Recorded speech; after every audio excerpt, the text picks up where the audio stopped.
quick thank you to our sponsors for making this podcast possible. They keep this show free to listen to. Hey there, if you need a little help getting your kids all the daily vitamins they need, I've got something to share that will help you as we all head back to school, and it fits easily into your morning routine. Between packing lunches, ensuring everyone's homework, and then navigating the morning hustle, getting our kids to take their vitamins can be a challenge. Well, let me introduce you to my new morning lifesaver, Little Critters Gummy Vitamins. Even my teenage daughters love them. Most kids think they're having a special treat, but I know they get all the essential nutrients their growing bodies need. It's peace of mind for me and total yum for them, even if they don't admit it. Did you know Little Critters is the pediatrician recommended kids multivitamin gummy brand? It's true. And it's the perfect stress-free way to kick off the day. So why not make your mornings a little smoother? Shop Little Critters Gummy Vitamins now and start your school year off with a smile. Shop now at the link in the show notes. Hi, I'm Michelle, a mother of 2 teens. 13 years ago, I traded in punishments and rewards for connection. Now I prioritize relationship over behaviors, utilize play as a parenting tool, and set limits with empathy instead of consequences. Each week, I share my journey and interview clients, experts, and followers. Thanks for joining me on the Peace in Parenting podcast. I'm so glad you're here.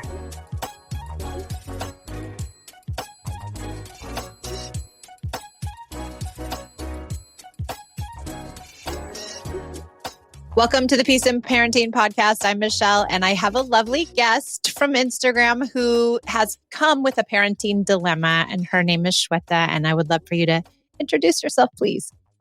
Thank you, Michelle. It's wonderful to be here, firstly. I'm a little starstruck because I've been following you for a little while now.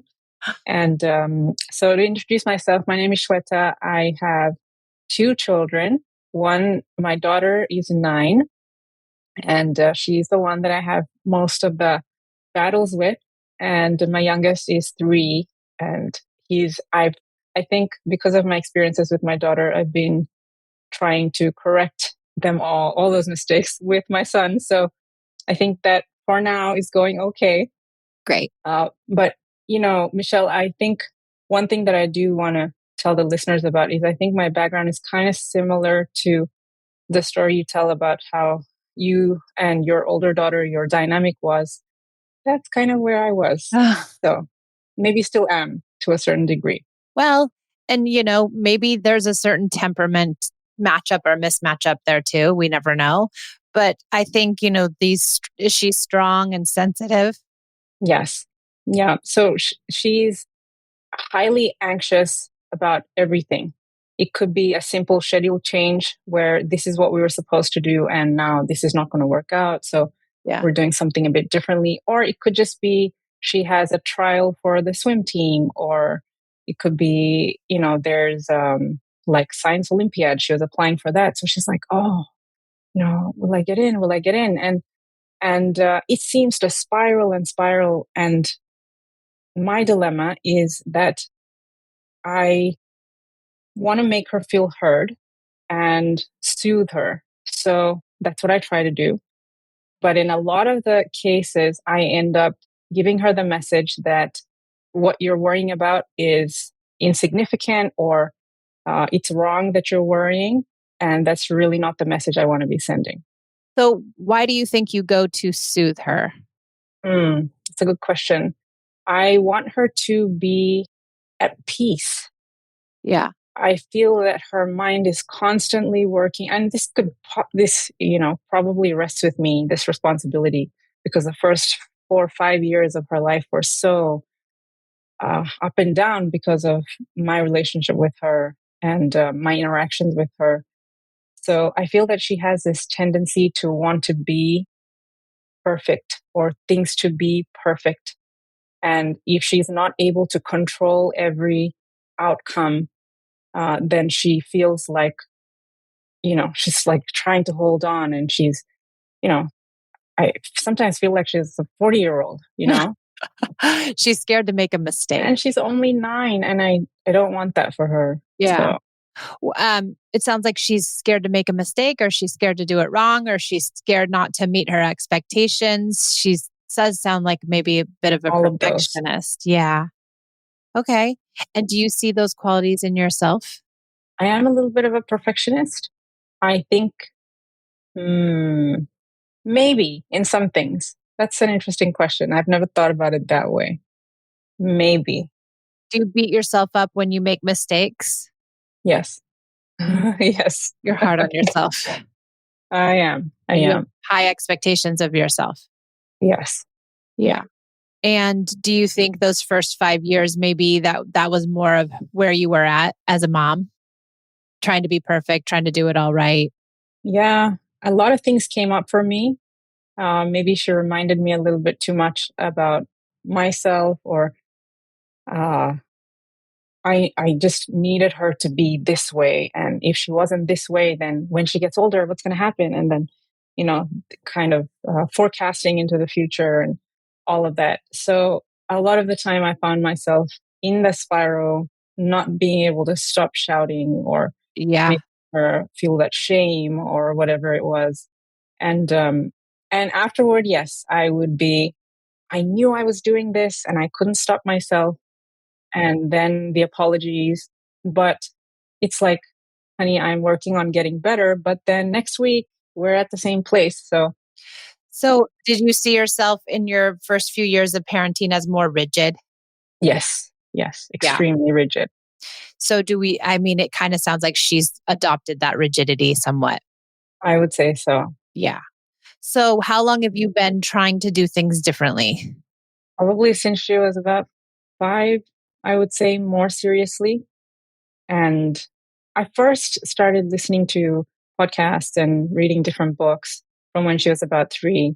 And probably because of my mental state, my mental health, I wasn't able to do as much as I wanted to do. And then I got some, did some talk therapy and all of that, and felt that I was making some progress.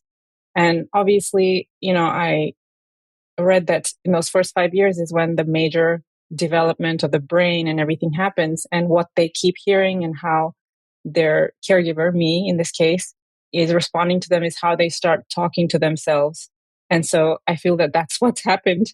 Yeah. So, mm, But you can change. And it sounds like you already are and are making huge changes and lots of big growth. And so it's going to take her a minute. It's going to take her a while. one of my biggest um, questions to you, I don't know, it's obviously a big dynamic shift that has to happen, and all of that, what she's gone through, has to come out, and then she'll be better. She can make better decisions, better choices. Until then, how do I validate what she's going through when it's something small, so that it doesn't become such a mountain for her the next time she's going through something like that, without making her feel like there's something wrong with you because you're worried about this. Yeah. Give me, let's start with an example. Maybe you can remember a time where she was really worried about something and it didn't quite go the way you wanted it to. Do you have an example? Yeah, even something simple like going to sleep.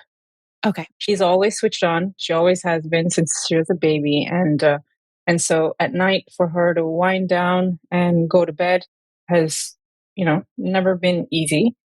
Takes her time, but Mhm. now, probably in the last year or so, she's more anxious about the fact that she can't get to bed or can't get to sleep, and so then that keeps her up.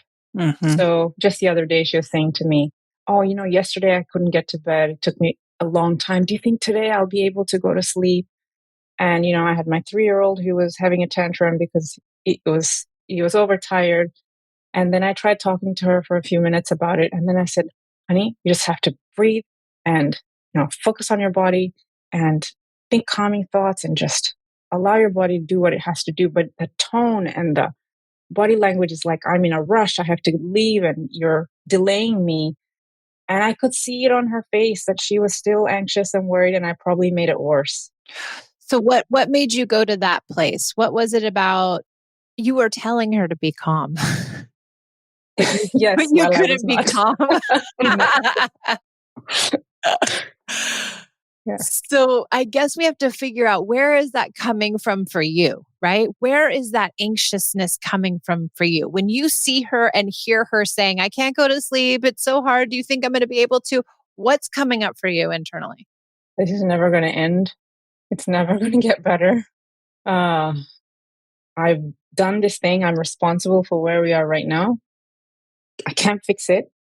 And it Ah, looks like it's not going to ever get any better. And I've been trying aha. so hard. I think that's it. You think you have to fix it. Yeah. Yes, I do. I do. I don't. I don't have to fix it. No, no, Shweta, you don't have to fix it. It's not your responsibility, honey, to fix it. You cannot make her better. Not for these little moments, not for big moments, not for any moments. It's not your responsibility to fix your child's feelings. Mm, okay. She can be not okay. She can not fall asleep. She can be worried about falling asleep. She can be worried about almost anything. And it's actually okay for her to be those ways.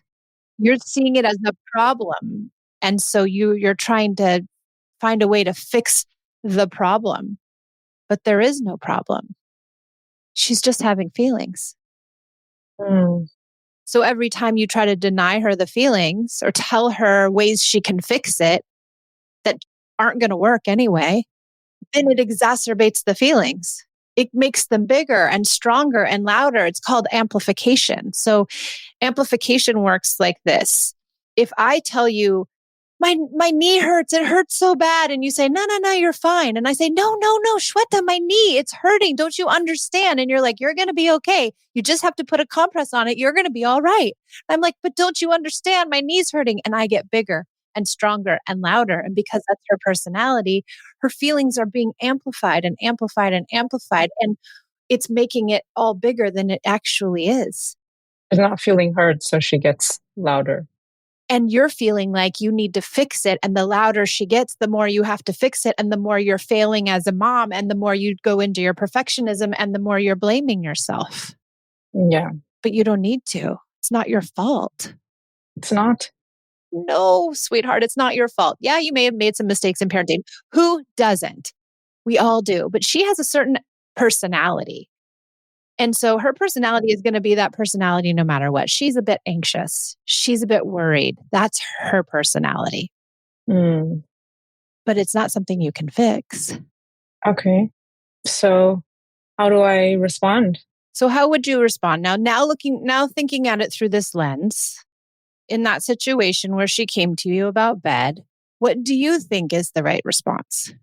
Well, what I do with my son, because of all the reading and podcasts, is I just echo what he says back to him.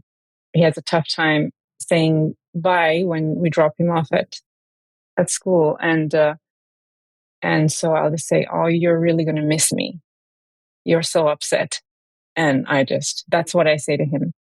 So maybe for my daughter, I could maybe just say that you're really anxious about falling asleep. You're worried that you won't be able to. I'm sorry you're struggling with that. Must be so hard, honey. Yeah. Instead of you need to witness her feelings, bear witness to her feelings, right? And when you bear witness, just like you said, you just kind of mirror back her experience to her instead of trying to give her tools and clues and things she should do to make it stop. Mm, We're going to take a break from our show to hear from our sponsors. Without their sponsorship, I wouldn't be able to bring you this incredible show free of charge. So I'll see you back in a few minutes.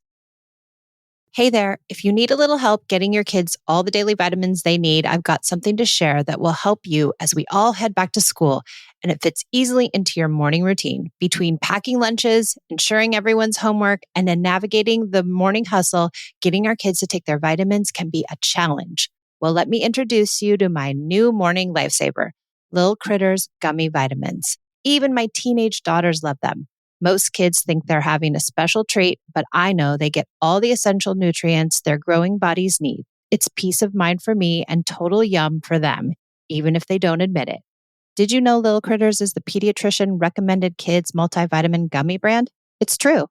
And it's the perfect stress-free way to kick off the day. So why not make your mornings a little smoother? Shop Lil Critters Gummy Vitamins now and start your school year off with a smile. Shop now at the link in the show notes. I'm excited to tell you all about FeatherSnap Scout Smart Bird Feeder, a great example of how technology can connect people with nature in really cool ways. I don't know if you know, but I'm from Oregon, and in our house, there are tons of birds. So this Wi-Fi enabled smart feeder combines state-of-the-art camera and app tech with an age-old pursuit, birdwatching. The feeder includes a high-end camera that captures crisp 4-megapixel photos and 1080p video of your feathered visitors. Then use the FeatherSnap app expert-trained AI identification model to nail down the species and categories the birds you see. I cannot wait to get the bald eagle on this camera. Tech that truly helps you tune into the world around you. Check them out today at feathersnapcam.com. That's feathersnapcam.com.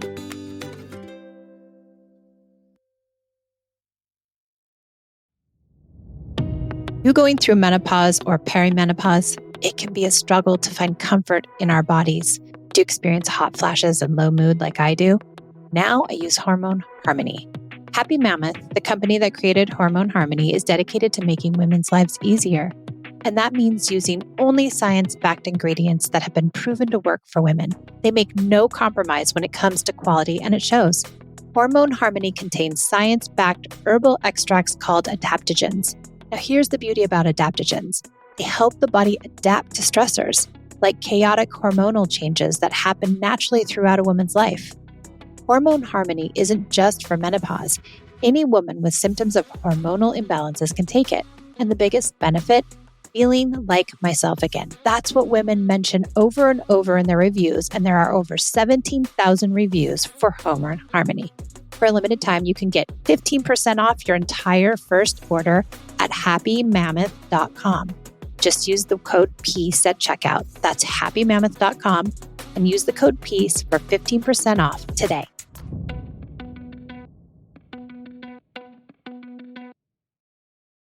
Okay, back to the show.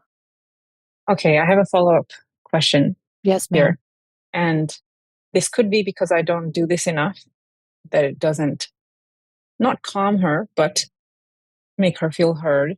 And that is sometimes when I reflect back what she's feeling, and that must be so hard, etc. She'll say, "So what do I do about it?" It's great because What can I do? Well, why do Tell we me think what to do? Right. Why do we think she's frustrated. saying that? Why do we think she's saying that? Well, that's how it's always been. I always give her strategies, so she's looking for them. Right. So we got to deprogram her, right? So you're saying it's going to take some time? Well, that's for sure. It's going to Yes. take some time. But I would say to her, well, what do you think we should do, honey?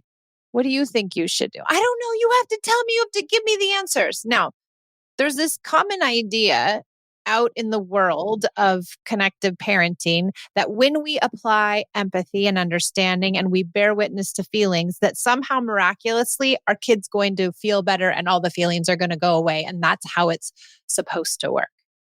But that's not true. When we bear witness, often, especially with this kind of temperament, it makes it bigger and louder temporarily. Yes. And makes a tantrum. And that's what we want. We actually want to push her into tantrums so that she can offload the feelings that she has. And maybe because you're offering so many fixes, she never gets to the tantrum. It's still inside.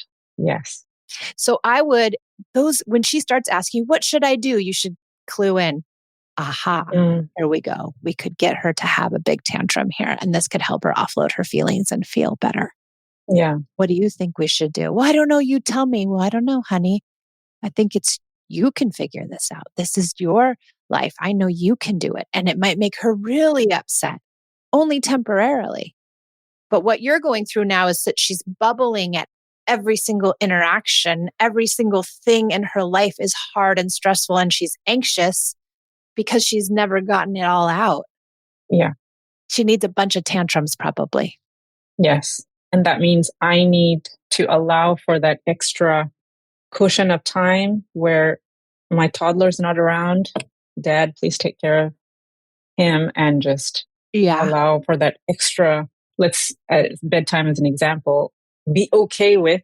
And I'm anxious about this because I know if she's doesn't sleep enough one night, then the next day is tough. a mess. So, but I should be okay with just letting her take her time and we go through this and let her get it all out and then go to bed. As much as you possibly can. And if your toddler has to be witnessing some of it, it's okay too. We tell him, we're going to listen to sister's feelings. She needs us to listen to her. She's having a hard time. In our house, we listen to feelings. And now we're telling him how safe you are. And you're showing him how Yes. safe you are so that when he wants to have his feelings, he knows that you'll be there for him. So it doesn't have to be the perfect scenario where dad has to take the baby and you have to be with her and you have to have this certain amount of time. But you're right. You have to plan. Like if you know there's going to be pushback, you need to start early in doing things. You need to allow for some tantrums for a while. You'll have to build it into your whole schedule, really, in order for her to feel a little bit better. Okay. Yeah. I can do this. You can do this. I can You do this. very much can do this. I think you're holding yourself too responsible for her feelings. They are not your fault. Yeah. I guess I'll have to do some work on that because I very much have a lot of guilt over those years, the beginning years.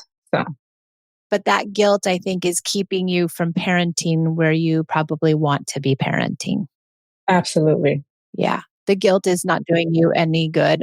I'm like guilt ever does. But and maybe if we think about it in those terms, it'll be easier for you to let go of that guilt for yourself because letting go of that will make you be the parent that you want to be because you'll be able to clear your head and see her more clearly.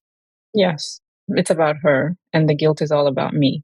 Yes. And they're getting kind of intermingled here. Yeah. Yeah. It's not a hard fix, really, Shweta. It's not a hard fix. No, it's just, like you said, not taking responsibility for her feelings and wanting to fix them will probably change the entire dynamic. Yes. You know what to say. You know what to do. You understand where you want to be. It's not that I need to give you a script or a trick or a whatever. It's just changing your mentality will help you apply the things you already know. Yeah. Yeah. You're doing great. You're doing amazing. You already have made Thank you. huge changes, it feels like. And so this is just another little change. But a major one. Yes. So major, so small, but in the grand scheme of things. And what's interesting is that sometime maybe about a year or two ago, she used to, especially when her brother was younger and he was more time intensive and she'd get a little less time for me. She used to have a lot of tantrums Hmm. for small things. And I used to tell my husband, honey, don't shut it down. We need to let her get it out and all of that.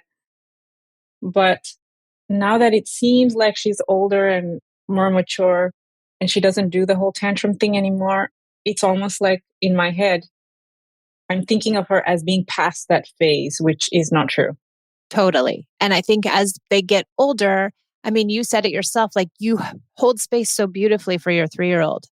But we give 3-year-olds and 4-year-olds and even 5-year-olds more grace and more space for feelings and more, leeway, I guess, than we do the 8 or 9 or 10 or 11 or 12-year-old because we think, like you said, they're out of this phase. They should know better. They're not going to worry about going to bed. They know they're going to go to bed. They've been going to bed for 9 years. Why are they worried about going to bed? And so we put this kind of more adult lens in our parenting, which isn't too fair because they're still little. They are. Yeah, Yeah. absolutely. Even at 18, my 18-year-old, they say the prefrontal brain isn't fully developed until they're 28. She has 10 more years of Yeah. development. And I've already gone through 18 years of immaturity. Now I've got Wow. 10 more. That's 28 years of that we have to be patient with them. Yeah. And if we can do that, then what a next set of parents there will be. Right. And the beautiful relationship we'll have with them when they are actually fully developed at 30. Yes. One of my favorite things is, your posts with you and your kids and just how you guys have fun together and all of that. And I think who doesn't want that Yep. with their kids? It's a beautiful thing. I didn't have it with my family, and I'm so grateful I have it with them. And you're going to have it with your kids too. I feel that I am very, very, it's like mom's the one who is, this is right and this is wrong. And, now's not the time for fun. Fun is later. It's that kind of a scenario. Whereas dad is the one who kind of takes things easy and, nothing's ever so serious. So I need to lighten up and Yeah.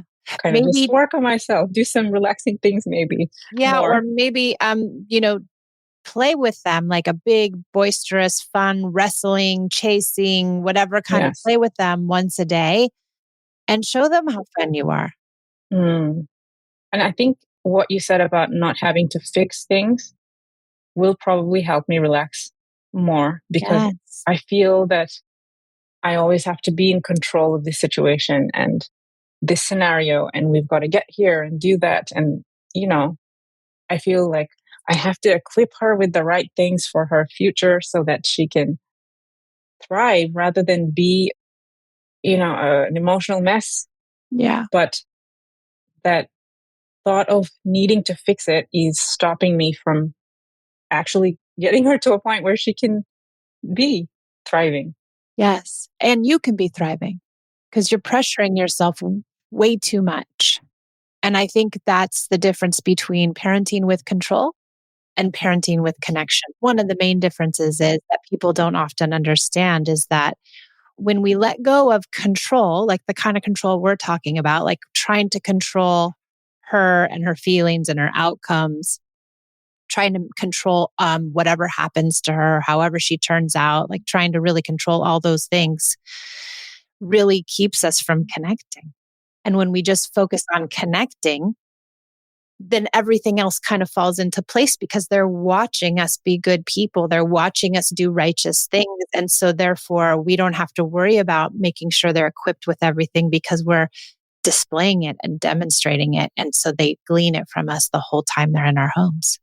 And if they ever come to a place where they are having that kind of trouble, there's enough connection for them to just come back and ask. That's right. And lean on us. Yeah. Yeah. You're getting there, Shweta. A lot of good little light bulbs for you. So this is just going to be a little bit of a practice here. Yes. Yeah. A big light bulb, I think, today. Yeah, Yes. good. We like that. That's fun. Well, I'm so glad you came. Thank you so much for sharing your story with us and your question. And I really do appreciate it. Thank you very much for listening to them and, helping me kind of work it through. What you do is so, so valuable to all of us parents out there. So please keep doing it. I appreciate it. Okay, we'll see you next time on the Piece of Parenting podcast. You're welcome. Thanks for joining us.